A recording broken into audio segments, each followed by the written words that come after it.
लो भाई class start करते हैं। बाकी हम मॉडिफाई के अंदर जो भी बची हुई है कमांड करते हैं। सबसे पहले हम आज करते हैं रोटेट कमांड। ठीक है। रोटेट कमांड का काम होता है किसी भी हमारी ऑब्जेक्ट को रोटेट करने का काम। रोटेट हमेशा एंगल में होता है, डिग्री में डाल लो, रेडियन में डाल लो या किसी भी चीज़ में। तो यहाँ बाय डिफॉल्ट डिग्री में ही डालते हैं हम। ठीक है, क्योंकि हम यूनिट चूज करके आए हुए हैं शुरू से।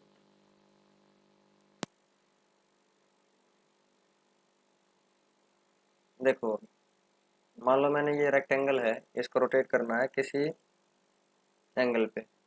हम 30 डिग्री लेके चल रहे हैं, 30 डिग्री रोटेट करना है। बेस पॉइंट को समझना इम्पोर्टेंट है। हर कमांड के अंदर बेस पॉइंट मिलेगा आपको।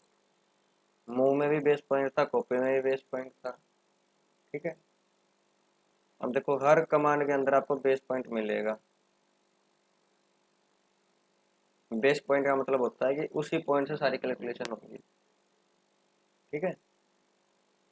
अब देखो, यहाँ पे बेस पॉइंट का डिफरेंस समझ में आ जाएगा। जैसे 4 पॉइंट है ना, चारों पॉइंटों को डिफरेंट अलग अलग लेके बेस पॉइंट फिर बताएंगे कि क्या अंतर आएगा। अब जैसे मैंने रोटेट किया, हमारी शॉर्ट की क्या होती है, आर ओ एंटर। ठीक है। सेलेक्ट ऑब्जेक्ट करो, जो भी आपने रोटेट करनी है। हमने सेलेक्ट किया ऑब्जेक्ट और एंटर कर दिया। ठीक है। अब बेस पॉइंट बताना है कि किस पॉइंट से हमने रोटेट करनी है। अब देखो, मैंने ये वाला पॉइंट बेस पॉइंट ले लिया। ठीक है। बेस पॉइंट लेने के बाद मैंने एंगल डाल दिया कि किस एंगल पे मैंने रोटेट करना है। मैंने मान लो डाल दिया 30 डिग्री, एंटर। तो ये 30 डिग्री रोटेट हो गया। पहले कहाँ था, ये यहाँ पे था ना।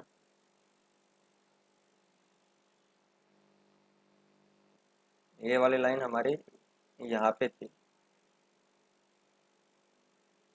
तो हम एंगल को अगर हम निकालेंगे यहाँ से तो ये 30 डिग्री निकलेगी। ये 30 डिग्री ऐसे रोटेट हो गए। ठीक है। अब देखो, मैं कंट्रोल जेड कर देता हूँ, वापस आ गए। बेस पॉइंट ये लिया था। अब की बार बेस पॉइंट में ये लेता हूँ, रोटेट किया, सेलेक्ट ऑब्जेक्ट किया और एंटर। ये वाला बेस पॉइंट देता हूँ अब की बार। ठीक है। और अब 30 डिग्री डालता हूँ। ठीक है। और एंटर। अब क्या डिफरेंस हुआ, ये वाला पॉइंट नीचे आ गया। अगर ये बेस पॉइंट था तो ये वाला ऊपर गया था। ठीक है, देखो।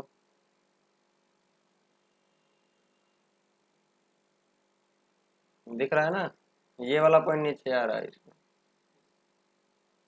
जब ये बेस पॉइंट लिया था तो ये वाला ऊपर गया था। ये भी 30 डिग्री ही है। ठीक है। अब देखो, अब दूसरे वाला रोटेट करके देखते हैं और अब की बार ये बेस पॉइंट देखते हैं। ठीक है। और फिर 30 डिग्री, एंटर।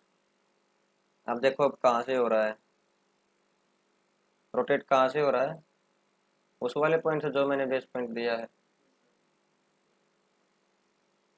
जो यानी जो पॉइंट हम देते हैं उस पॉइंट के अबाउट रोटेट होता है। ऐसे अगर ये वाला देंगे तो इसके अबाउट रोटेट होगा। ठीक है। अब की बार मैं कहीं और देता हूँ इसको रोटेशन का एंगल। बेस पॉइंट मान लो मैंने यहाँ दे दिया। ठीक है, यहाँ पे। तो देखो अब कैसे रोटेट होगा ये, ऐसे। और मैंने अब 30 डिग्री डाल दिया, 30, एंटर। तो अभी पूरा का पूरा मूव होगा, उस पॉइंट के अबाउट रोटेट हो गया। ठीक है।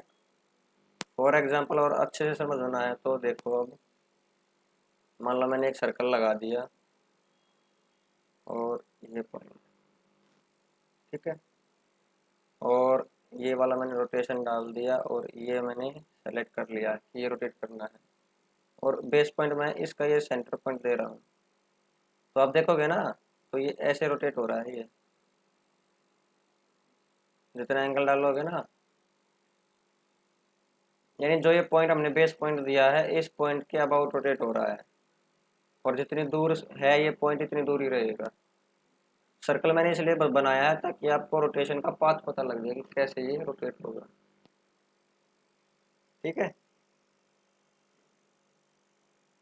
यानी अब मैं अगर इसमें 30 डिग्री डालता हूँ तो इसी सर्कल पे कहीं ये 30 डिग्री रोटेट हो जाएगा, यहाँ से 30 डिग्री आ गया। ठीक है,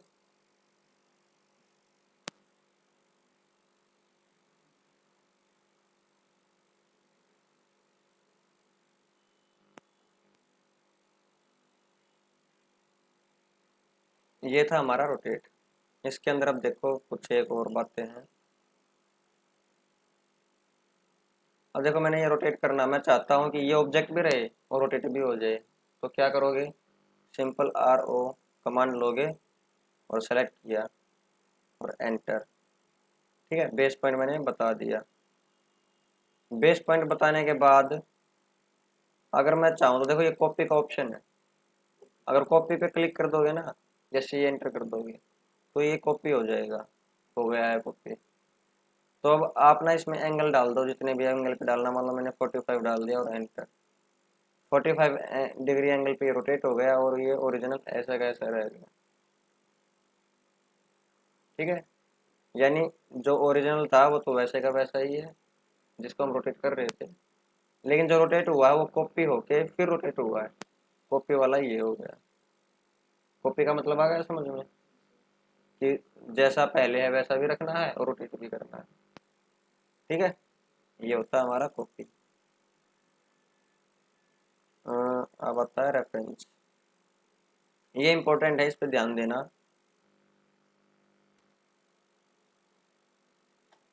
सपोज करो मैंने एक ये लाइन लगा दी ऐसे, मुझे नहीं पता कि ये लाइन कितने एंगल पर है, और किसी ने कह दिया जिस एंगल पर ये है ना उसी एंगल पर ये रोटेट कर दो। इंटरव्यू में क्वेश्चन कोई भी बोल सकता है, तो जब तक हमें पता ही नहीं होगा तो हम कैसे रोटेट करेंगे। उसके लिए क्या ऑप्शन है, रेफरेंस, RO कमांड में गए, एंटर, जो रोटेट करना है उसको सेलेक्ट कर लो। क्या सेलेक्ट, सेलेक्ट करने के बाद एंटर। फिर बेस पॉइंट बताना है कि आपने कहाँ से आपको रोटेट करना है। बेस पॉइंट मैं समझा चुका हूँ क्या होता है। ठीक है, मैंने ये बेस पॉइंट मान लो ये दे दिया कि ऐसे कुछ बन के आएगा ना, ये अगर इसके पैरेलल होगा तो कुछ ऐसे है ना। तो अभी मेरे को एंगल ये बोल रहा है कि जितना रोटेशन डालना वो एंगल डाल दो, मुझे एंगल नहीं पता, कॉपी भी मैंने नहीं करना ये। तो एक रेफरेंस ऑप्शन है, रेफरेंस में जाएंगे। रेफरेंस में जाने के बाद ये बोलता है कि स्पेसिफाई द रेफरेंस एंगल। ठीक है, इसमें कमांड के ऊपर ध्यान ना देके सीधा एक दिमाग में बिठा लो कि जैसे ये रेफरेंस दिया है ना किसी भी कमांड में, सबसे पहले जिस भी कमांड जो सेलेक्ट किया है ना उसके फर्स्ट पॉइंट और एंड पॉइंट को सेलेक्ट कर लो। कर लिया, उसके बाद पॉइंट को सेलेक्ट कर लो, ये पॉइंट आता है यहाँ पे। ठीक है, पॉइंट पे गए और फिर इसका फर्स्ट पॉइंट जहाँ पे रोटेट करना है और उसका एंड पॉइंट बता दो, ये ऑटोमेटिक उसका एंगल ले लेगा। क्या करना है, रेफरेंस पे जाके जो सेलेक्ट किया है उसके फर्स्ट और एंड पॉइंट सेलेक्ट कर लो। फिर कमांड में से पॉइंट को सेलेक्ट करके जिस जिसके बराबर करना है उसके स्टार्ट पॉइंट और एंड पॉइंट सेलेक्ट कर लो, फर्स्ट और एंड पॉइंट। ध्यान है, जब भी रेफरेंस की कोई भी कमांड आए, जो सेलेक्ट करना है यानी जो रोटेट करना है या कोई भी जिस पे कमांड यूज करनी है उसका फर्स्ट और एंड पॉइंट, फिर पॉइंट सेलेक्ट करके जिसके बराबर करना है उसका फर्स्ट पॉइंट और एंड पॉइंट। दोबारा करके दिखाएं, मान लो ये रोटेट करना है, सेलेक्ट करो और एंटर। बेस पॉइंट कोई भी ले लो, फिर रेफरेंस पे जाना है हमें। यहाँ तक तो कोई क्लियर है ना। इसके बाद क्या करना है, रेफरेंस क्लिक करते ही ये सेट कर रखा है ना, इसका पहले इसका चूज करना है, फर्स्ट पॉइंट और सेकंड पॉइंट या एंड पॉइंट कुछ भी बोल लो, मतलब इसका सेलेक्ट करना है। फिर बाद में पॉइंट बता के जिसके बराबर करना है उसका फर्स्ट और सेकंड करना है, फर्स्ट पॉइंट और सेकंड पॉइंट। बस इतना करना है आपने।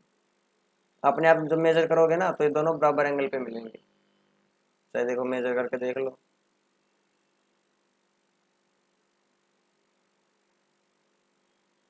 एक और तो कर लेता हूँ स्ट्रेट लाइन के लिए। ये देखो, ये और ये एंगल जो है 42 है, ये और ये एंगल भी 42। क्लियर है? ये थी हमारी रोटेट कमाल कंप्लीट।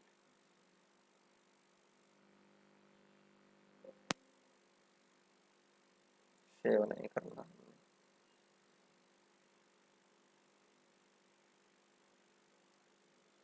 अब देखो, ऐसे ही अब करते हैं स्केल को। ठीक है,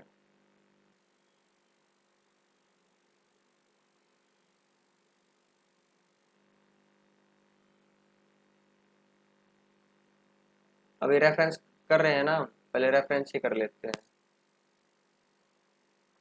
ये एक रेक्टेंगल है और ये एक रेक्टेंगल है। ठीक है, किसी ने बोल दिया कि जो इसकी ये लेंथ है ना और इसकी लेंथ है वो बराबर करनी है। ठीक है, तो कैसे करेंगे? स्केल कमांड लेंगे। इसकी शॉर्ट की क्या होती है? एस सी और एंटर। ठीक है, ये मान लो मैंने ये बड़ा करना है इसके जितनी इसकी लेंथ है। सेलेक्ट करो इसको और एंटर कर दो। बेस पॉइंट बता दो जैसे रोटेट के अंदर करते हैं, बता दिया बेस पॉइंट। फिर डायरेक्ट जाओगे रेफरेंस के अंदर। क्या करते हैं रेफरेंस में? पहले जो सेलेक्ट किया है उसका फर्स्ट पॉइंट और सेकंड पॉइंट, फिर पॉइंट पे जाके जिसके बराबर करना है उसका फर्स्ट पॉइंट और उसका सेकंड पॉइंट। अब देखो मेजर करके देखो, दोनों की जो लेंथ है ना इक्वल मिलेगी। ये दो 323 है और ये 323 है। अब ये मत बोलना कि सर ब्रेड्थ भी क्या इक्वल होगी, ब्रेड्थ इक्वल नहीं हो सकती।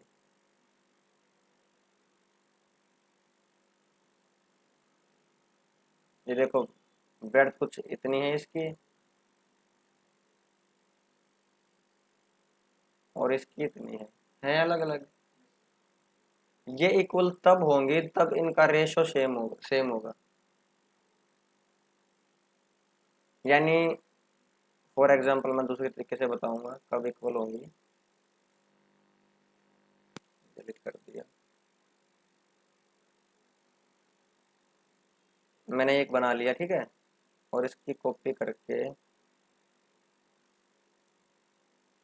इस साइड में ले लिया। अब इनकी ना रेशो इक्वल रहेंगी।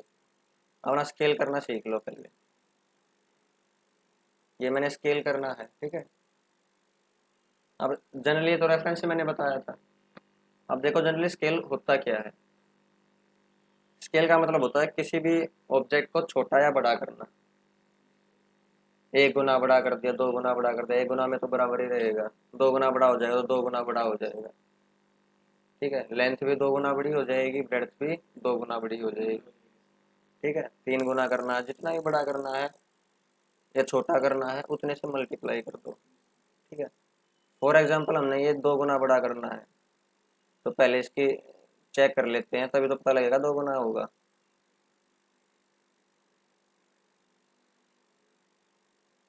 देखो ये 121 है और ये 240 है। 240 का दो गुना जो भी होता है 48 होता है ना कुछ, 480 कुछ हो जाएगा। और 121 का दो गुना जो होगा 12 दूनी 24। हाँ 222 हो जाएगा। 222 नहीं, 242।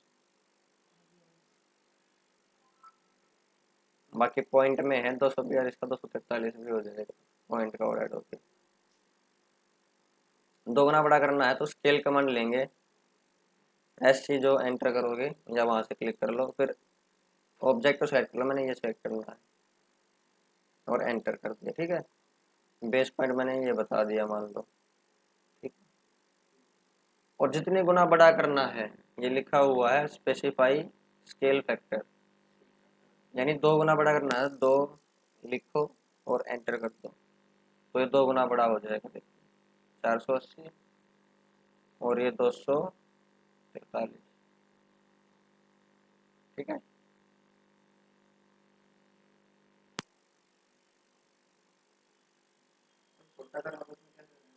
अब मान लो ये छोटा करना है, यानी जितना ये पहले था उतना ही करना है, तो कितना करना पड़ेगा? ये 2 गुना बड़ा हुआ था ना, तो उसका आधा करना पड़ेगा ये, तभी तो इक्वल आएगा।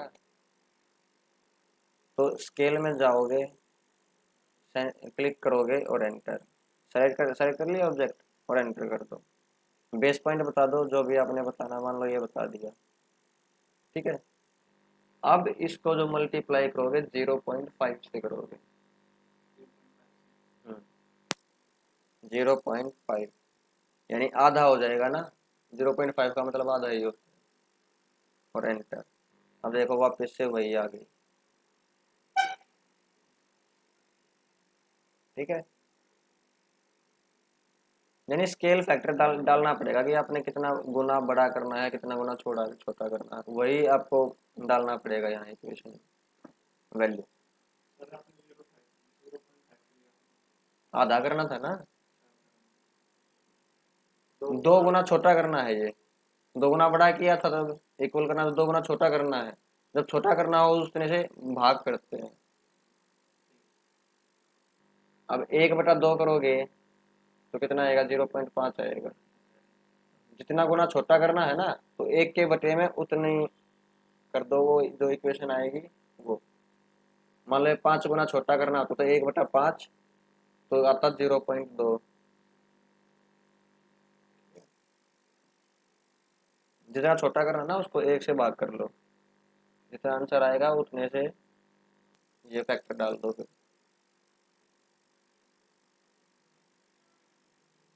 ये हो गया। अब मैं समझा रहा था कि लेंथ और ब्रेड्थ कब इक्वल होगी। इसको मैंने स्केल फैक्टर कर दिया है, मान लो यहाँ से 1.5 कर दिया। ठीक है। और enter। ये कुछ इतना हो गया है ना। अब देखो, हमें जनरली पता तो है कि ये 1.5 स्केल से बड़ा है इससे, और मैंने इसको इसके इक्वल करना है। नहीं पता हो तो वही रेफरेंस का यूज करेंगे। स्केल लिया और ये सेलेक्ट किया और एंटर। ठीक है। बेस पॉइंट बता दिया। अभी हमें मान लो हम भूल गए हैं कि कितने फैक्टर ये बड़ा छोटा है, तो मान लो किसी ने ये कंडीशन आ गई कि इसके इक्वल करना है ये, तो रेफरेंस में जाएंगे। ठीक है। रेफरेंस में जाने के बाद क्या करते हैं, जो सेलेक्ट कर रखा होता है उसको सेलेक्ट करते हैं पहले, फिर पॉइंट पे जाएंगे और फिर जिसके बराबर करना है उसका फर्स्ट पॉइंट और एंड पॉइंट। अब देखोगे ना, अब ब्रेड्थ भी इक्वल मिलेगी और लेंथ भी इक्वल मिलेगी, क्योंकि इनकी रेशो इक्वल है, लेंथ और ब्रेड्थ की दोनों इक्वेशंस की। देखो ये 182 है 44, 182 44। लेंथ भी चेक कर लो चाहे, ये कितनी है? 360 5,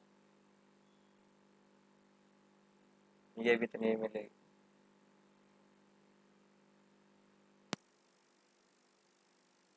रेशो ये होती है जैसे लेंथ और ब्रेड्थ की रेशो, जो इसकी रेशो होगी वो सेम दूसरे की होनी चाहिए, तब दोनों चीजें इक्वल हो जाएंगी। ठीक है। ये था हमारी स्केल कमांड कंप्लीट। स्केल के अंदर एक और चीज होती है, क्या होती है वो? कॉपी की। जैसे रोटेट के अंदर होता है वैसे ही इसके अंदर, कि ये तो ऐसा का ऐसा रहे, जो स्केल होना होगा छोटा बड़ा वो कॉपी होके होगा। ठीक है। सेट किया और एंटर। मान लो मैंने बेस पॉइंट अभी ये दे दिया। ठीक है। और अब कॉपी कर लेते हैं, और ये मान लो ये बड़ा करना है, मान लो 3 गुना, 3 से मैंने स्केल फैक्टर डाला और एंटर कर दिया। ठीक है। तो देखो ये 3 गुना बड़ा हो गया है। क्या? हाँ 3 गुना कर दिया ना कॉपी करके, ये कॉपी होके हो रखा है ये वाला बड़ा, ये ओरिजिनल ऐसा कैसा है यहाँ पे, देखो इस पॉइंट से ही बड़ा हुआ है ना ये। जो बेस पॉइंट देते हैं वहीं से बड़ा होगा।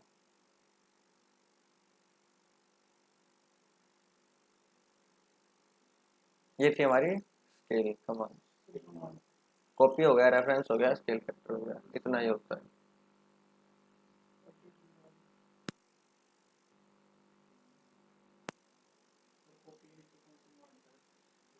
स्ट्रेच अब उसी को करते हैं। स्ट्रेच देख लो क्या होती है।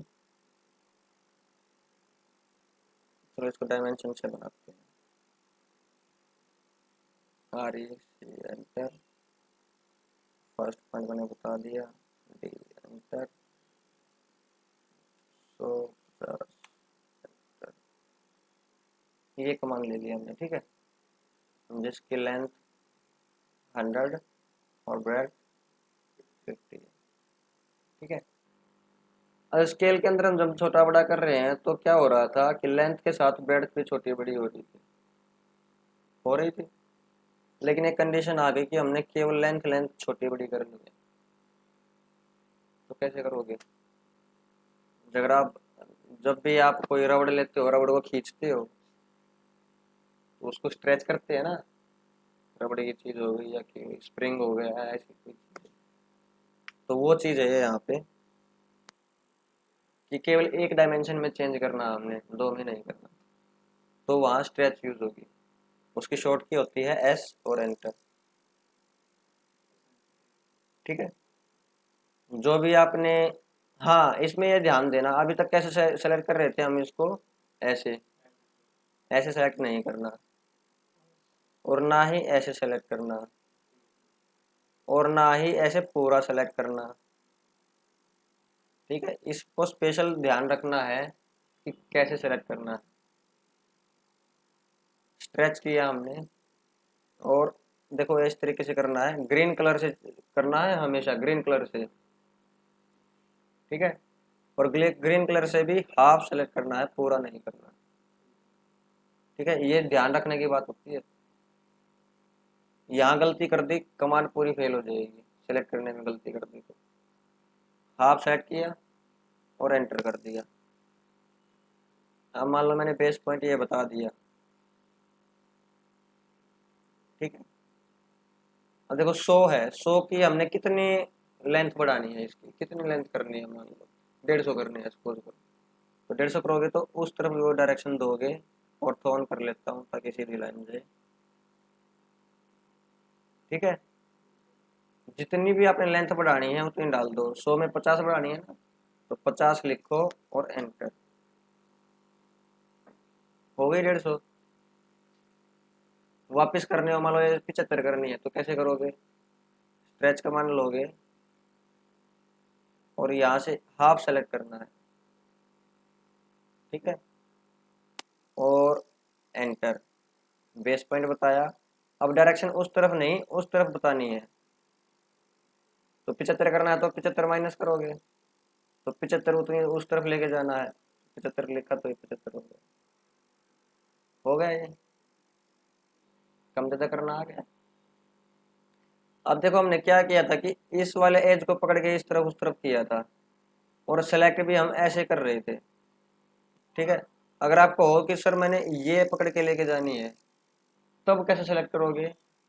तब करोगे देखो स्ट्रेच कमांड ली और सेलेक्ट फिर ऐसे करोगे, जहां से भी पकड़ना होता है ना ये ग्रीन कलर, वो वही एज को कवर करेगा, और जो नहीं, जो फिक्स रखना है, ये हिलाना ही नहीं है वो एज, उसको सेलेक्ट नहीं करना। देखो विंडो के अंदर ये वाली एज है, पहले ये वाली आ रही थी तो पहले उसको लेके जा रहे थे, बट अगर हमने ये वाली लेनी है तो सेलेक्ट करते टाइम ये वाली आनी चाहिए ग्रीन कलर में, ठीक है। जो नहीं लेके जानी वो उसमें कवर नहीं होनी चाहिए, ठीक है। और मैंने कर दिया सेलेक्ट और एंटर, ठीक है। फिर हमने बेस पॉइंट बता दिया। देखो डिस्प्लेसमेंट जहाँ भी आएगा जो मैंने बताया था ना उस कौन से कमांड में, मूव और कॉपी में, वही होता है।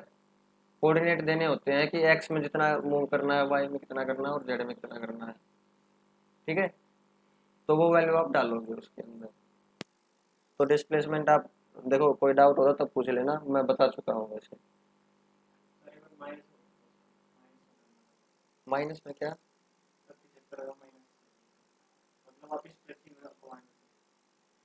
माइनस नहीं होती ना, डायरेक्शन बतानी होती है। हाँ, 75 मूव करना है उस की तरफ बस। देखो अब दोबारा बता देता हूँ, मैंने ये बेस पॉइंट कर दिया, ठीक है। मान लो 75 का आपने कितना करना है, 50 करना है, तो 50 करना तो उस तरफ जाओ। 50 करने के लिए कितना मूव करना पड़ेगा, 25। किस तरफ करना है, अगर उस तरफ 25 करोगे तो ये 100 हो जाएगा, इस तरफ 25 करोगे तो 50 हो जाएगा, और एंटर कर दिया। हाँ बस, जिस तरफ कर्सर करोगे उस तरफ मूव हो जाएगा ये। अब देखो ये वाली, मैंने ये वाली ग्रीन कलर में ली तो ये वाली मूव हो गई ना, तब ये ग्रीन में कर रहा था तो ये मूव हो रही थी। अब क्वेश्चन ये आता है कि मैं ये मना क्यों कर रहा हूँ कि ऐसे सेलेक्ट ही करना है। मान लो मैंने ये पूरा का पूरा सेलेक्ट कर लिया और ऐसे किया, और ये मैंने बेस पॉइंट दिया, अब मैं इसको स्ट्रेच कर रहा हूँ तो पूरा मूव हो रहा है। ठीक है, पूरा मूव होगा, आप और भी किसी भी तरीके से सेलेक्ट कर लेना, पूरा मूव हो जाएगा उसमें, स्ट्रेच नहीं होगा। स्ट्रेच में भी रेफरेंस है क्या, देखें? अगर रेफरेंस होगा तो वही काम होगा, जो सेट कर रखा है उसको मिलना मुश्किल है वैसे।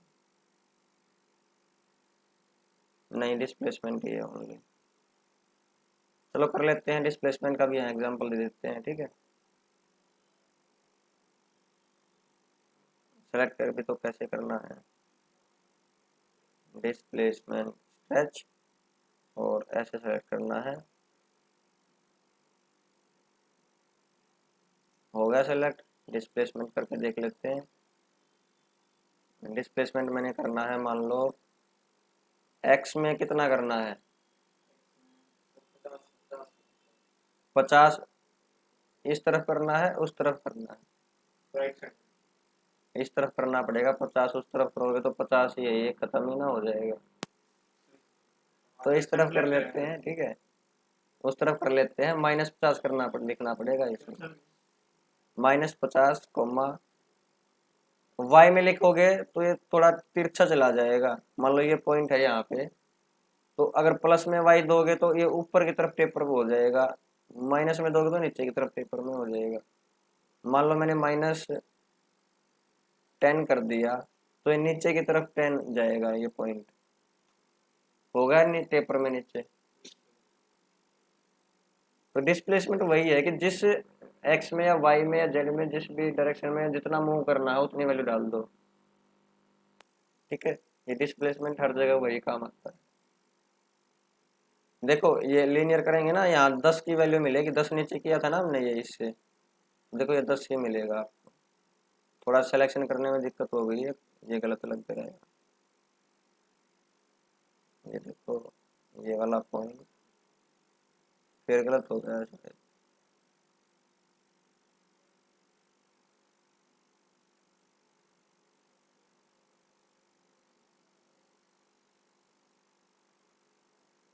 ये देखो 10,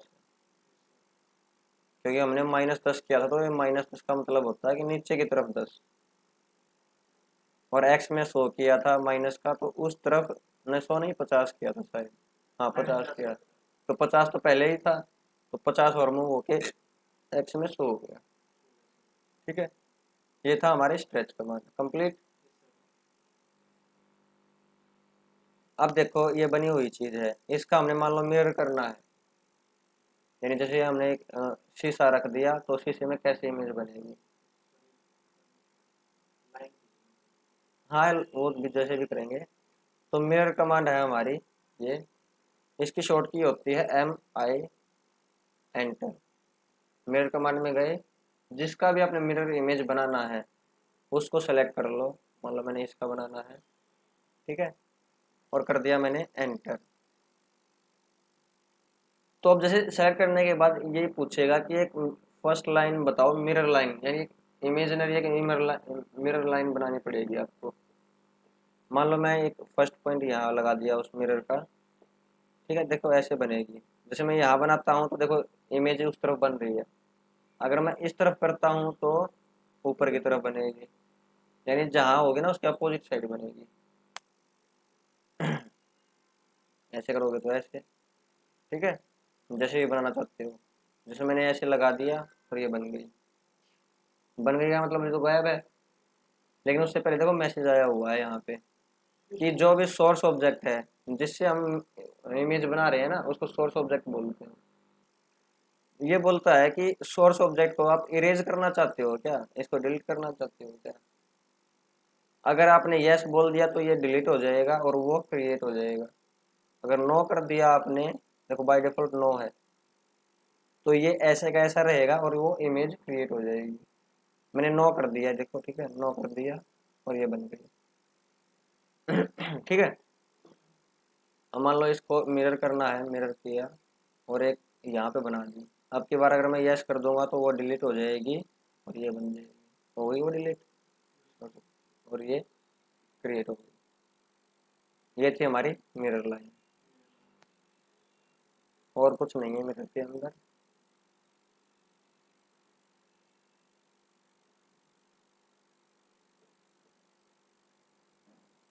ये थी मिरर, और बाकी कमांड कल करेंगे, ठीक है।